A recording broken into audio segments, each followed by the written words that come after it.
If I were president, I would put on a carbon tax, and I would tell any country that wants to export to the U.S.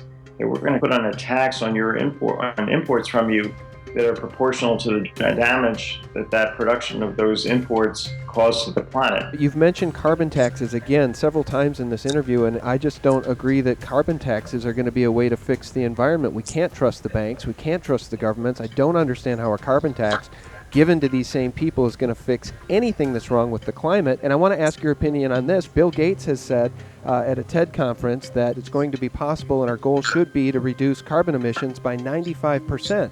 Now, my question for you, Laurence, is that if energy and access to affordable energy is really the key for everything in a Western civilization, for people to have personal wealth, for us to have access to heating our homes, for us to have access to any of the comforts that we currently have, affordable energy is key. If we're going to eliminate coal-powered plants and we're going to reduce carbon emissions by 95%, what will be our source of energy? What will we do? Otherwise, I'm seeing Bill Gates describe serfdom for the people, because I don't know how we're going to get our energy if we're going to close down all these coal-powered plants and reduce carbon emissions by 95%. Well, we have to try our best. We may have to turn down the thermostat. We may have to drive less, develop public transportation in a much more serious way. But if you're looking at, I'm sitting here in Boston. We've had them, unbelievably strange weather of late, where the weather gets extremely cold and then goes to be very warm and then goes back to being extremely cold. We went from like 5 degrees to 50 degrees back to 5 degrees from the course of about 4 or 5 days back in this December. And so you see this happening. You see some very strange things, the kind of things that Hurricane Sandy. You see what the scientists are predicting here happening, and what we don't want to do is sit back and wait for the sea level the Greenland ice shelf to collapse and the sea level to go up 28 feet. I mean, I'm sitting in a city, but we're pretty much at sea level. 28 feet, my apartment would be underwater. I'm on the second floor. That's the entire, city of Boston would be underwater.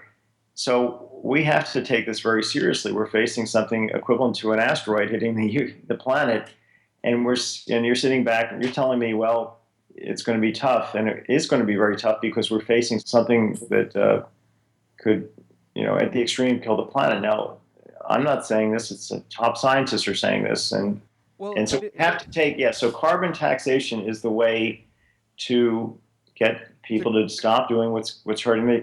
And what does that mean? It may mean that prices of living in a place like Boston are higher, and people will move to places that are warmer. It may mean you cut back on your thermostat.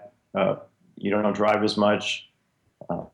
We develop more public transportation. We make adjustments. We get more alternative energies. We have bigger incentives for people to invent things that's the one real hope of mankind here, is that we can invent our way out of this like we've invented our way out of other things. You know what? I didn't intend for this to be a call about carbon taxes or the climate change issue, which used to be called global warming. I live in Minneapolis, and it's been the coldest winter in literally decades, so now they call it climate change. I know that Lord Christopher Monckton has referred to the carbon tax idea as a scam and the biggest transfer of wealth in history. What you've described is carbon taxes as a way to curb behavior. I still don't see how carbon taxes are going to fix the problem. But if we can, let's just move on and talk about unemployment. Can we? I'm just curious, what is the real rate of unemployment? It seems to me there's a heck of a lot more people unemployed in this country than 6.7%. I think the true unemployment rate should be measured not by the unemployment rate, but by the employment rate. What fraction of the able-bodied workforce is actually employed? And it's lower than it has been in the past. I don't have the exact numbers at my fingertips. Maybe you do, but we have a lot of people that have dropped out of the workforce, called out of the labor force, because they become discouraged. They can't find jobs. Right. So they are effectively unemployed too. So I never look at the unemployment rate. I always look at the employment rate, and it has declined. And a lot of this has to do with the competition that we we humans are facing with smart machines. It's not only the fact that American workers are facing severe competition with Chinese workers and who are becoming increasingly productive, and Mexican workers and Vietnamese workers and blah, blah, blah. But we also have these machines that are taking away our jobs in a serious way, because the technology has gotten to a point where we can invent machines that can do exactly the same thing as human beings, like checkout lines at the cash register, or checking you in at the airport, or dropping a bomb on your enemy. Now we have pilotless drones, or picking you up and taking you to the airport. Driverless cars. That's going to happen very shortly. We've got Google and Amazon in a race to find out how many people they can put out of work with their driverless, pilotless transportation systems or delivery systems. So that's a war of our world. That's the war of our world that we're facing. We have, and that's another huge challenge to our children that we have to recognize. So, yeah, we have to make big adjustments. And I wish you would have Jeff Sachs on the phone to talk about the carbon tax, because he's the head of the Earth Institute at Columbia University. I respect him enormously. He's probably one of the most knowledgeable economists about the actual global climate change situation, and thought deeply about what to do to try and address it. And I think most economists, you may disagree, but I think the vast majority of economists, including the vast majority of Nobel Prize winners, would favor a carbon tax. It's time for the public, including, it's time for the public to turn to the experts. And in this context, the experts are the economists. The reality is that economists haven't been listened to or really consulted. But yeah, every administration and Congress has had its economists, but these people tend to be political hacks. Right. If you look at somebody like Larry Summers, a very political guy, he's a political economist. He's a political economist, where emphasis is on the political, not the economist. So you never saw anything major in terms of new reform proposals coming out of the Clinton administration or the Obama administration, because he was running the show. And he was, I think, an abject failure in terms of any of these concerns that we're facing. None of them have been addressed. Obamacare, it's fraught with problems, as we've been, I'm sure you've been recounting. So we need a simple national basic health plan for everybody. But that doesn't mean it needs to be micromanaged by Washington. There's simple structures that will work on their own. Well, simple structures that aren't 2,100 pages long, and that Nancy Pelosi doesn't say, let's pass this so that we can read what's in it. It shouldn't have been written by insurance companies. There should be a safety net for those who need it, but this isn't that. This is more for the insurance companies. It's the same reason that we can't get on the same page with you about carbon taxes, because you've described a system that has lost trust of the people. The fiscal system, the government, the reporting, the unemployment rate from the U.S. Bureau of Labor Statistics. It goes on and on and on and on. So those of us that have woken up to this malfeasance and corruption do not support the idea of a carbon tax, because why would we want to pay these same people more money? We can't trust them. So I know that you're very passionate about this, but how do we trust these same evil people that have destroyed our nation and our economy with carbon taxes? That's an argument for not paying any taxes at all. It's just not to pay taxes to these people, because $650 billion a year goes to the Pentagon. We might all be able to get on the same page that should be curbed and brought down to a much lower level of spending, but it never happens. That's my point. Nothing ever gets fixed. We could give these people 100% of corporate profits, 100% of personal income tax profits, and they still can't bridge the gap. They still spend too much money. Well, we have problems with, the bureaucracy here is very much into maintaining itself. Yeah. And the reason we see such long pieces of legislation, complicated pieces of legislation, is that they become full employment acts for bureaucrats. So it's really not the left or the right so much as the bureaucrats versus the rest of us. Do you follow the gold and silver markets at all, Laurence? Not too much. I believe that portfolios should be highly diversified, and that I'm very concerned about how much money the government's been printing, that the Federal Reserve has been enabling Congress not to face these fiscal realities, because today and for years now, roughly 30 cents on the dollar that's being spent by Uncle Sam is just being printed out of thin air by the Federal Reserve. Now, a lot of what the Federal Reserve is doing is buying up some assets, which it may be able to sell back into the market. So it's not just all the printing hasn't gone into necessarily more government consumption, but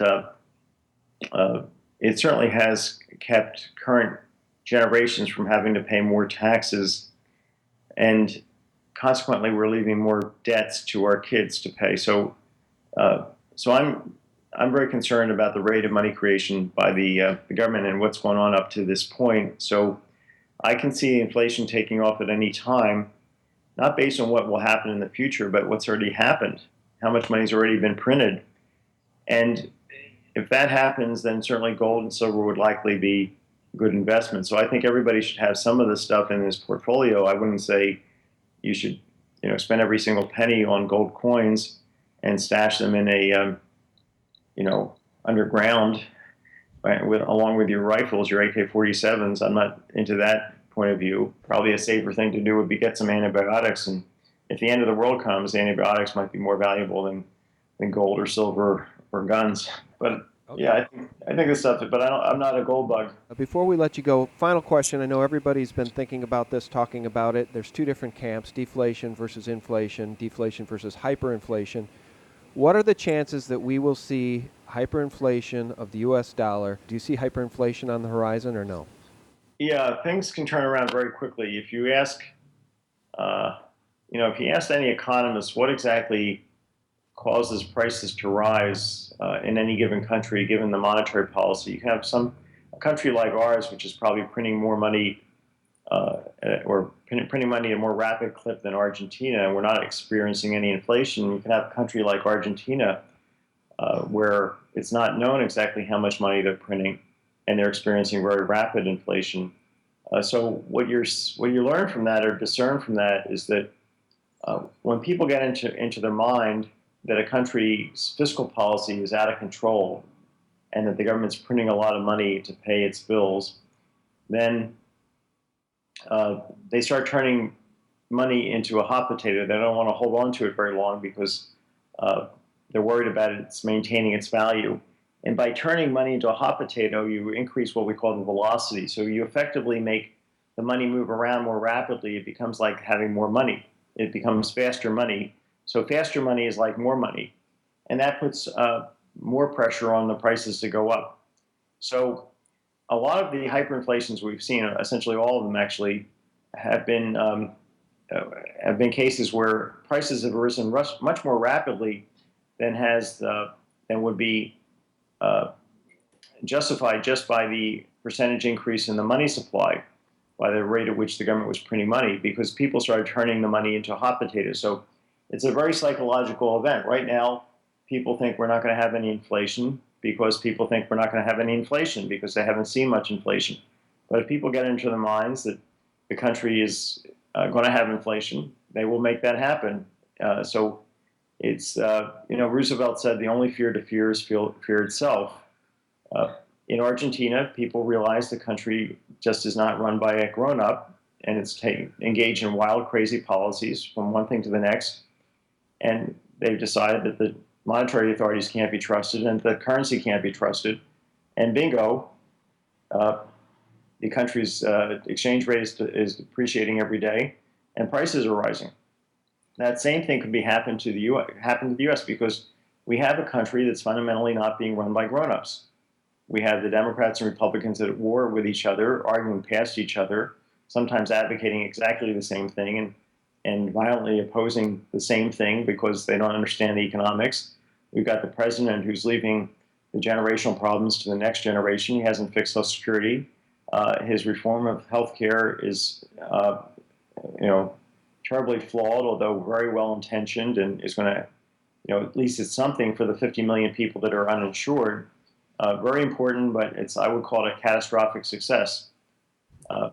And we have a tax system that's a disgrace. We have a banking reform, which is a joke, which has made our banking system, I think, more fragile. So there's ways that this can be fixed. The purpleplans.org gives you some answers, and people can stay and look can go to my website kotlikoff.net and see some of what I think should be done. But also, when I write things about how to fix the economy, it's after having a lot of conversations with a lot of economists. So I'm trying to inculcate the general kind of sense of economists. So what's the simplest thing that we can come up with that would work to fix these problems? Are you, boy, I know I said we were saying goodbye, but are you as concerned about Fukushima and the Fukushima situation as so many of us are? Yeah, I think it's just an incredible, statement to us all that these things are just far too dangerous. Some of the uh, radiation and the materials have half-lives of 500 million years. This is just a terrible legacy we've left to our kids. If you look at Chernobyl, the area of around Chernobyl, which is in the Ukraine, which is off limits to people for the next 300 years, is the same size as Switzerland. Okay, and how big is Japan? It's about 7 Switzerlands, maybe 9 Switzerlands large. So all it will take is 9 Chernobyls in Japan to completely eliminate life on Japan and the ability of life on Japan. And they have 51 or so nuclear reactors in Japan that were operating at the time of Fukushima, and they're thinking about turning them back on. They had planned to put up another 11 of them. A lot of them are in the same kind of position in terms of their physical location as Fukushima. This is what the Germans would say, Wahnsinn, which is madness. It is. So this stuff is perfectly clean, right up to the point where it's incredibly dirty. Yeah. And we have to recognize nuclear power for what it is, which is far too dangerous for our children. And Jeff, by the way, Jeff Sachs may be very much of a proponent for nuclear energy. We may not, even though Jeff and I are very dear friends, we may differ strongly on this. But that's life. Yeah. We don't have to agree across the board on everything, but we appreciate your time. So kotlikoff.net is the place to go. Laurence Kotlikoff, the author and professor of economics at Boston University, has been our guest. Laurence, thank you so much for your time. Thank you. It's been a great pleasure. And people can also follow me on Twitter if they want to. Every time I write something, I tweet it. So that's another way to see what I think. And thanks again. Good luck to us all.